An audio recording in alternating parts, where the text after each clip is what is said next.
Welcome to OState Daily. Casey Porter here. So glad you decided to tune in. Joined by an insider from South Dakota State, from the South Dakota State Collegian, Brayden Byers. So, hey, Brayden, I messaged you a couple days ago. It's nice to meet you. It's nice to talk to you. And thank you so much for responding and hopping on here and letting us know a little bit more about the Jackrabbits. Yeah, of course. Any opportunity to talk about Jackrabbit football is an opportunity that I want to take, and especially since the game, especially around these parts, is definitely a big one that we've been looking forward to for quite a while now.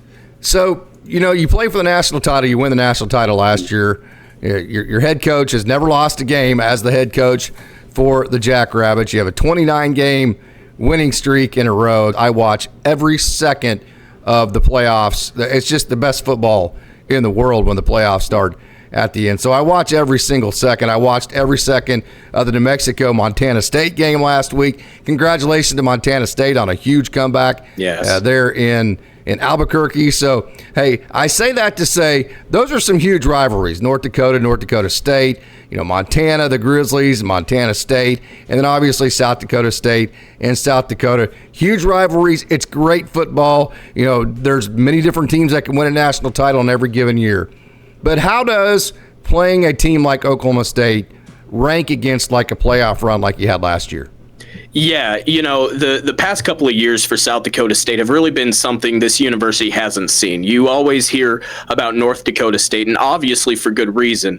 I mean, they have been the dominant force in the FCS for however many years, but these last couple of years have been a whirlwind ride for all of these Jackrabbit fans that have followed them all the way from the D2 days into now being the back-to-back champions and really in the conversation to put up a good fight against a good team like Oklahoma State and be on par. And this run that we've seen, this 29-game win streak, has been something incredible. I mean, these past 2 years, this football team has been one of the best that we've seen in FCS history, being compared to some of the great teams like Carson Wentz was on with SDSU and, of course, Easton Stick, who now backs up for the Chargers in the NFL, and Trey Lance, who's with the Cowboys now. And so it's been an awesome ride. But one thing they are lacking is that big signature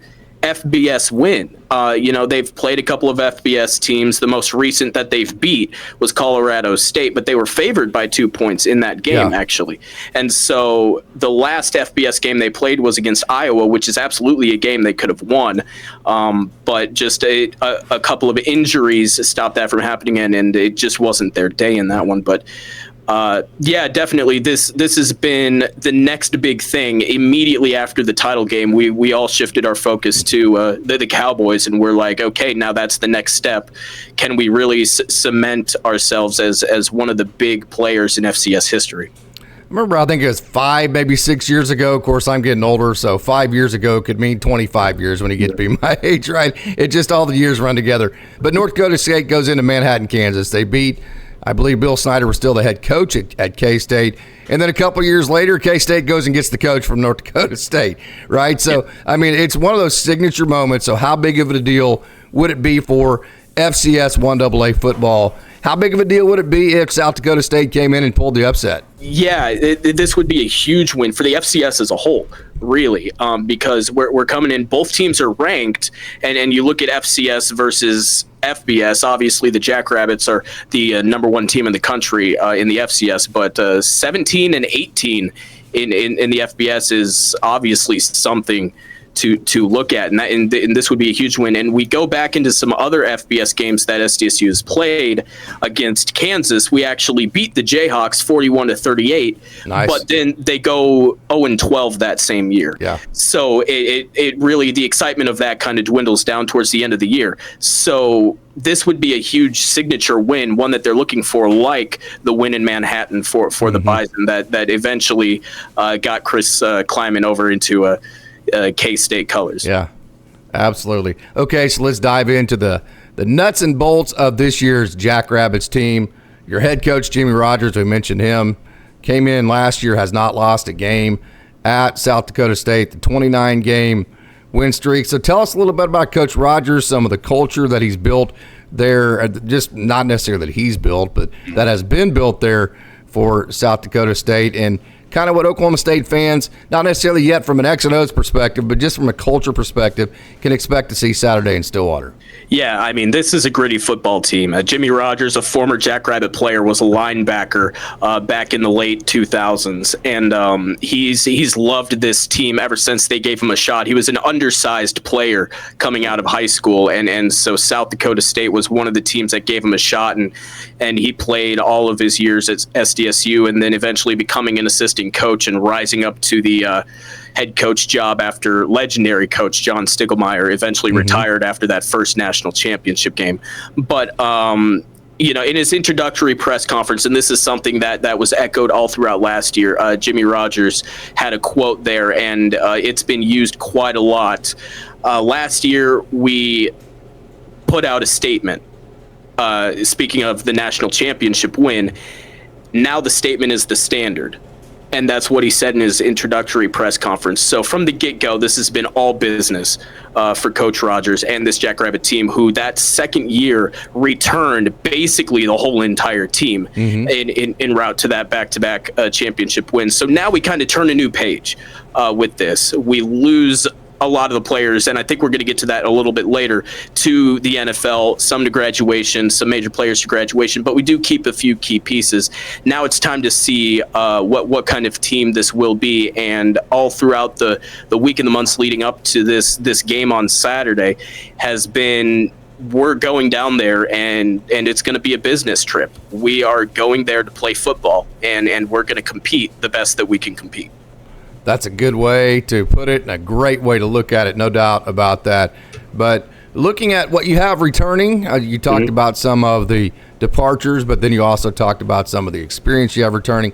You have what many people think is going to be an NFL quarterback for a long time, Mark Gronowski. He was the FCS Player of the Year last year, quarterback rating of just a couple tenths of a point beneath 180. Amazing. 5 interceptions to 25 touchdowns. This is a young man. It kind of reminds me of these FCS 1AA teams, like in the NCAA basketball tournament when you get those mid-majors that keep all their guys for like 5 or 6 years, and they're playing a bigger school that has roster turnover every year. These guys like Mark Gronowski, they get in this system, and they're great systems, great coaches, and they just turn into NFL players like him. So talk about him to begin with. Absolutely. I would agree. I think he is going to be an NFL quarterback. I feel like he could step into an NFL locker room, even maybe right now. This past summer, he was at the Manning Football Academy at the camp, so learning from some of the greats in the game. Yeah, absolutely. He's been a rock star for this team, and really the turning point from going from a perennial playoff team to a national championship contender was when he stepped onto campus, just a handful of years ago, and yeah, that. I heard you talking about some of the roster turnover. I mean, the experience on this team, players like Gronowski, this is something that we just don't see now that we're turning a new leaf into this new era of college football with the realignment, the name, image, and likeness stuff. You just don't see players sticking around for their whole entire college career because the bigger schools come knocking. And of course, a lot of speculation in the offseason about Mark going to Northwestern with former offensive coordinator Zach Lujan going to take the OC job over there in Illinois. And so there was a lot of talk because Mark's from the Chicago area. Is he going to go over there? And ultimately, he decided to stick with the Jackrabbits, and I think that says a lot about the culture that they've built and the fact that they've been able to take that culture and turn it into the success that they have. I've got to know about the Janke brothers. They were the 2 leading receivers last year. Now, I know they graduated. They're not back this year, but I got to watch them, in the playoffs, but didn't know a whole lot about them until I started diving into some of the statistics. Tell me all about them. Yeah, they're the Janke brothers, 2 homegrown They're from Madison, South Dakota, which is just right down the interstate from here. Madison High School Bulldogs, and they twin brothers. They both come to South Dakota State, and they work their way up and become the best receivers on the back-to-back national champions. So really a great story, and both of them actually ending up with the Texans at one point, coming out of college. Unfortunately, one of them didn't make it to the preseason games, and then another one got waived. But is getting some looks elsewhere, I do believe, the last that I've heard. But the Yankee brothers, a great story. And it's going to be a void to fill there, because not only is there one great wide receiver that you might have to replace, but there's two of them that are basically the same person. And now come the younger ones that need to step up. And for sure, Saturday is going to be a huge test for that. Definitely want to apologize to them for mispronouncing the name. You said Yankee, right? Yankee, yeah. Okay. I'm sure it happens a lot. So I'm sure they're used to it. But it's Yankee. You talk about NFL players, them getting a chance in the NFL. You graduated your leading rusher last year, Isaiah Davis, who I believe right now is with the Jets, getting a good look with the Jets at this point.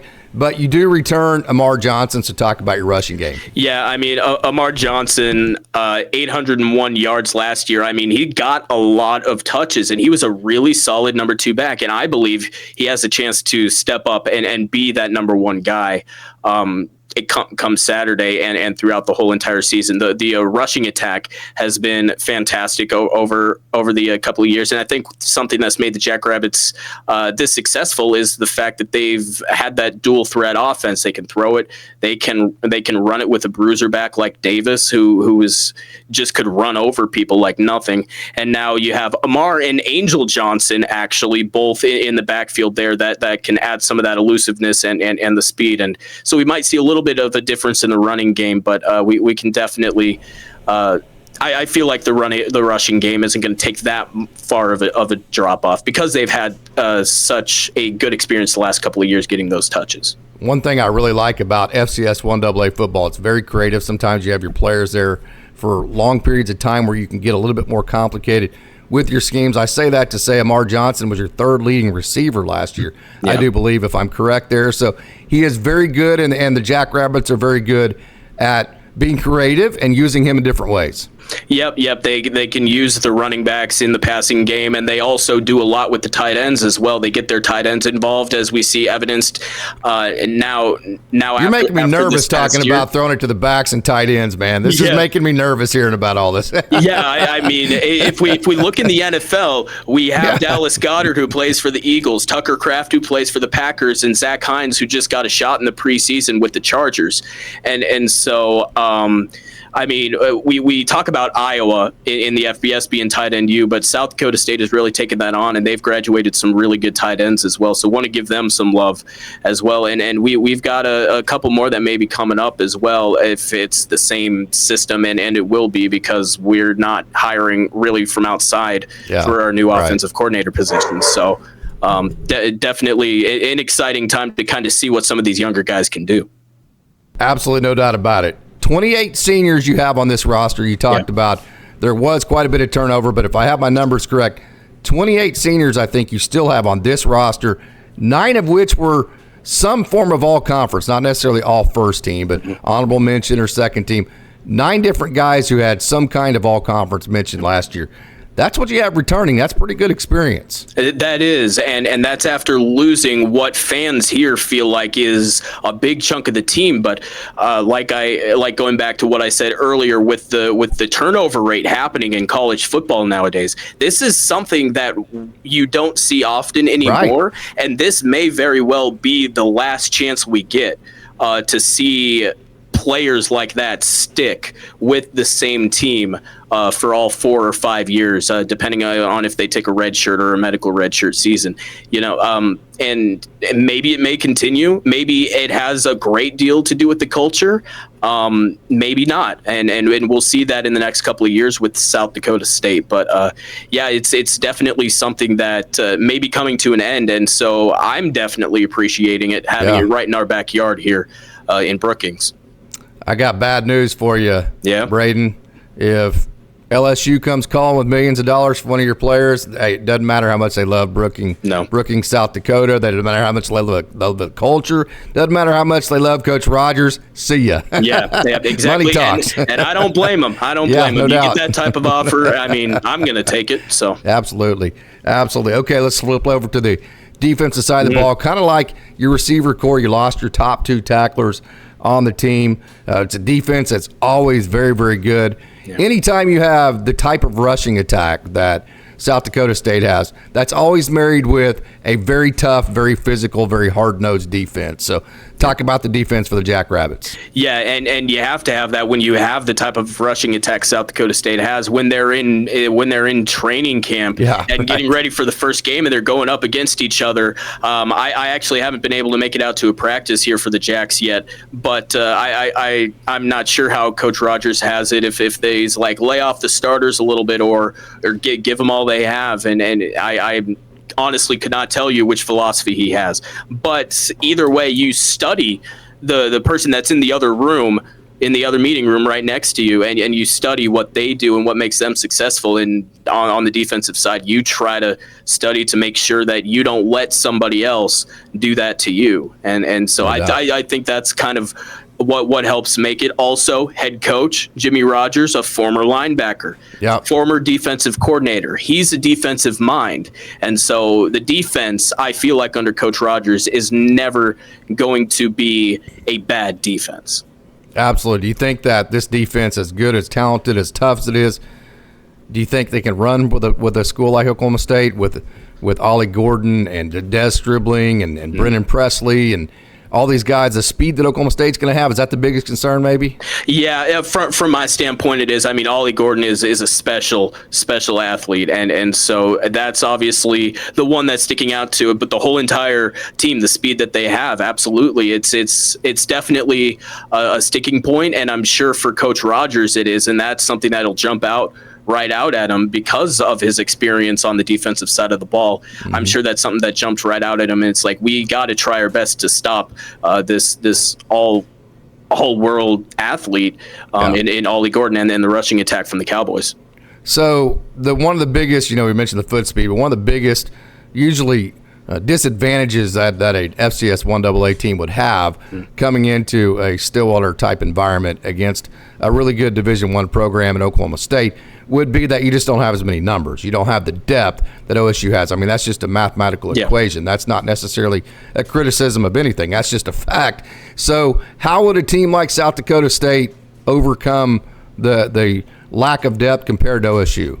Yeah, I definitely think leaning into some of the senior leadership that they have. I mean, some of these guys played in that game against Iowa, and Iowa is a great atmosphere as well. So being able to lean on them. But I saw a quote from Mark Gronowski earlier this week when he was like, for some things you just can't prepare for, and you don't know how some of these younger guys are going to react. I mean, you can coach them all you want and everything like that, but when it comes game time, how they react is completely different for every person. But yeah, it's definitely something that has contributed in FBS to FCS games so far, just the amount of players, and with a physical team like Oklahoma State and those bigger Power 4 teams, they can wear you down and they can bruise you up, and that might come into play. It very well could come into play on Saturday.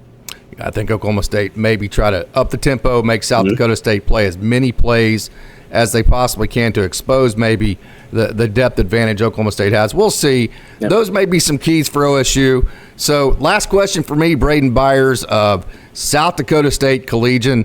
Thank you so much for joining. This has been a wonderful honor to get to speak with you. What a great job you've done letting us know more about the Jackrabbits. This has been simply fantastic. So let's leave it with this, and I'm going to leave this as an open-ended question for you. South Dakota State comes to Stillwater. The Jackrabbits leave Stillwater with a victory if?